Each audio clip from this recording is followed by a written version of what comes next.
j'espère que vous allez bien. Aujourd'hui, nous allons voir comment générer des stocks de vrac. Alors, avant d'entrer dans le sujet, nous tenons à rappeler que nous avons eu déjà réalisé un tuto, précisément le tuto T09, où nous avons montré comment rattacher une référence de vrac à une référence de logé.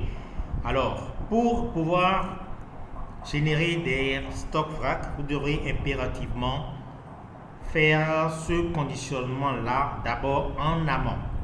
Alors, comment maintenant vraquer un produit si tout cela est bien effectué?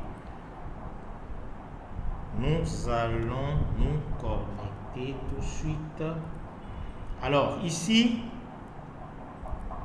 voilà, je vais choisir un produit dans le catalogue qu'on va vraquer.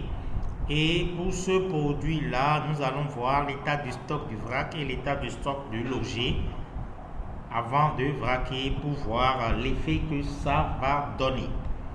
Alors, tout de suite là. Alors voilà, je vais vraquer ce produit là par exemple qui s'appelle Abelol 500 mg. Alors, pour vous rappeler, quand vous voyez des lignes dont la couleur verte, ça veut dire que c'est une référence de logé. Lorsque la couleur jaune, c'est une référence de vrac. Alors ici, sur la référence de vrac du produit, nous avons une quantité de 10. Et pour la référence du boîte, nous avons une quantité de 4. Alors, avant d'aller vraquer un produit, vous devrez connaître le code barre. Vous devez connaître le code barre du logé. Dans notre exemple ici, voici le code barre du logé. Alors, ce code barre là, vous pouvez aussi l'identifier si vous avez collé une étiquette sur votre produit.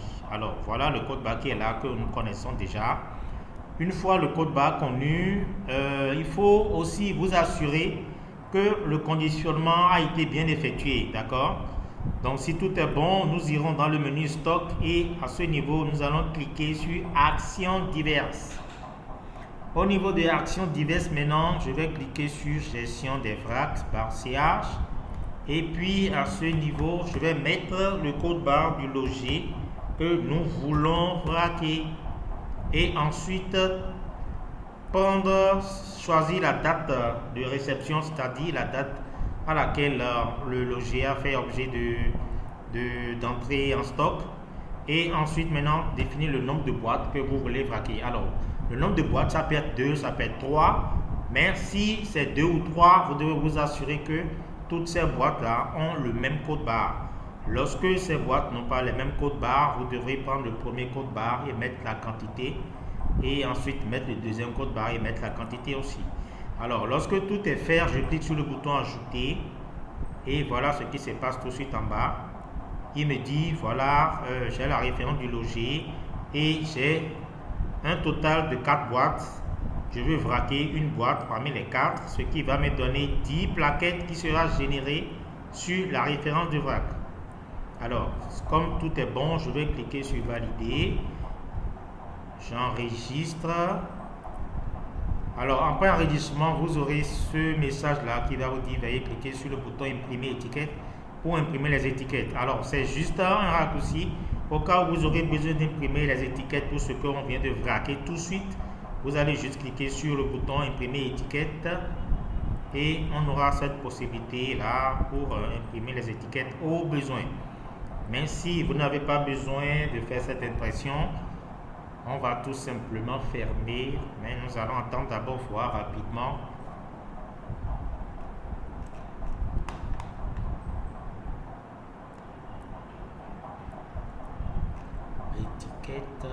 Étiquette. Alors, il va nous afficher exactement 10 étiquettes, ni plus ni moins. Oh là là. Voilà, c'est arrivé. Vous voyez, nous avons exactement 10 étiquettes, ce qui correspond exactement au nombre de plaquettes générées. Donc, super. Donc, du coup, voilà, nous venons de vraquer le produit en question. Alors, au début, nous avons vu que la quantité du vrac était 10 et la quantité de la boîte était 4.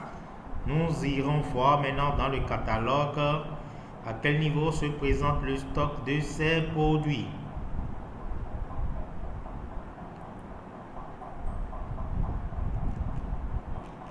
Alors, voyez les amis, sur le produit qu'on a vaqué, voici la référence du loger. Le stock a quitté bien 4 et est passé à 3.